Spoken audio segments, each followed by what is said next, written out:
nous sommes avec un grand chef étoilé, Pascal Nibaudot. Bonjour. Alors donc vous êtes au Pressoir d'Argent, au Grand Hôtel.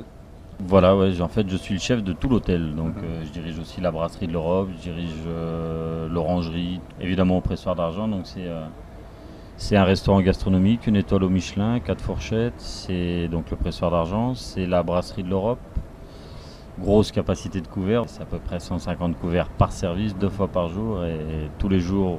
L'hiver, alors on n'en a pas parlé là tout à l'heure, mais l'orangerie, l'orangerie, ça c'est aussi une place dans cet hôtel. C'est un bar-café le matin, le midi ça devient un bistrot assez féminin, beaucoup de femmes aiment bien s'y retrouver, c'est assez clair sous une verrière. L'après-midi ça devient un salon de thé, l'hiver c'est un truc assez fou, quoi. Les gens font la queue pour avoir une table. Et si vous allez aux toilettes, vous faites piquer votre chaise, donc il faut faire attention. J'aimerais que vous nous parliez un petit peu de votre parcours. Vous venez d'où, Pascal? Alors moi, je suis né dans la Vienne, mais j'ai grandi en Charente-Maritime. Je suis originaire de Saint-Jean-d'Angely dans la Vienne, dans la Charente-Maritime, pardon. Et voilà, école hôtelière de La Rochelle, 2 ans d'armée. Je suis resté 2 ans dans la marine. Ça a apporté une certaine rigueur et discipline, ça c'est clair. Et dans la gestion du personnel un peu, ça a aidé, ou c'est la relation humaine avant tout? Alors ça je l'ai plutôt appris au cours des années de cuisine à Nice. Oui. J'ai fait la rénovation du Radisson Blu à Nice. Et Nice, c'est un endroit difficile à faire travailler. Les gens sont difficiles. C'était un vieil hôtel, tout le monde était syndiqué, donc difficile.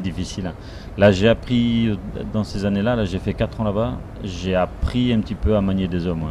Bon, après, il faut savoir que les cuisines, nous, on a beaucoup évolué quand même dans notre management, mais ça reste un métier difficile quand même. Je veux dire, moi, par exemple, au Grand Hôtel de Bordeaux, j'ai 45-50 cuisiniers à peu près. Ah ouais, quelque chose dont on ne parle pas, mais le Grand Hôtel, c'est 250 employés. D'accord. 250 employés, c'est 200 personnes qui mangent tous les jours, le personnel. Ça aussi, c'est moi qui gère. Donc voilà, avec 2 femmes qui font ça.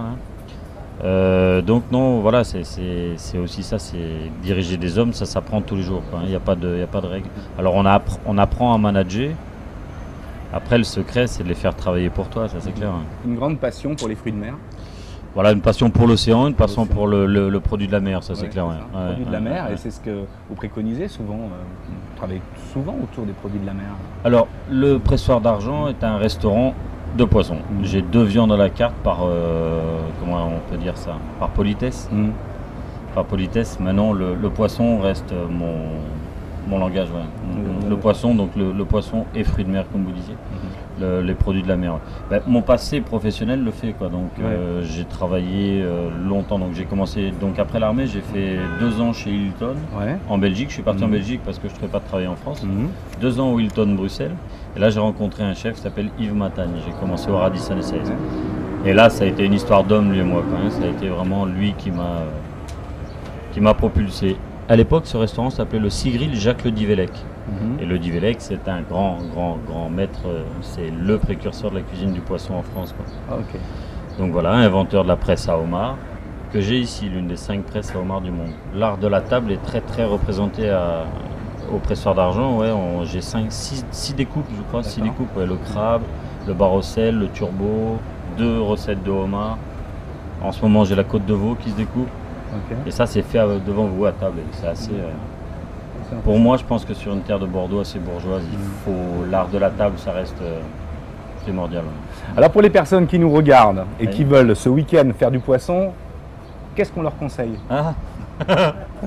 De venir au Pressoir. Qu'est-ce que je leur ferais? Voilà, de venir au Pressoir d'Argent samedi. Allez. Alors surtout le petit conseil, alors je vais vous dire, voilà, personnellement tout poisson est bon. Je vais vous parler technique surtout. Arrêtez de cuire votre poisson. Un ordinateur fait pas de faute, c'est le doigt qui appuie sur les touches qui fait des fautes. C'est pareil, le poisson il n'est pas sec, c'est la personne qui le cuit. Il ne faut pas les cuire trop les poissons. Vous piquez à l'intérieur avec une petite fourchette ou une fourchette à rôtir ou un couteau. C'est chaud ici, on arrête. Voilà. C'est ça. Faut pas brutaliser le poisson. Surtout pas, la cuisine ça prend du temps et surtout pas brutaliser le poisson. Ça, c'est, voilà, le conseil, c'est ça. Après, voilà, qu'est-ce que je peux vous dire en ce moment? Il y a pas mal de légumes, petites fricassées de légumes, une brochette de légumes grillés avec un bar rôti entier, un peu de thym à l'intérieur. Écaillez-le si vous le grillez, l'écaillez pas si vous le faites cuire en croûte de sel, puis voilà. Donc ce soir, démonstration ici Oui. donc, aux Étoiles d'Épicure. Oui. En entrée, c'est un carpaccio de thon avec une crème double et croquant de concombre et caviar d'Aquitaine. Et une gaufre de Bruxelles aux algues, donc de la laitue de mer. À suivre, un bœuf et foie gras en croûte avec une crémeuse de petits pois et du lard confit. Et en dessert, alors ça c'est un très très bon dessert qui marche bien en ce moment au restaurant, c'est du citron de menton avec un biscuit vapeur. En tout cas, Pascal, merci beaucoup de nous avoir accordé cette interview pour Bordeaux TV. Merci. Et on se dit à ce soir. À ce soir, ça marche. Ouais.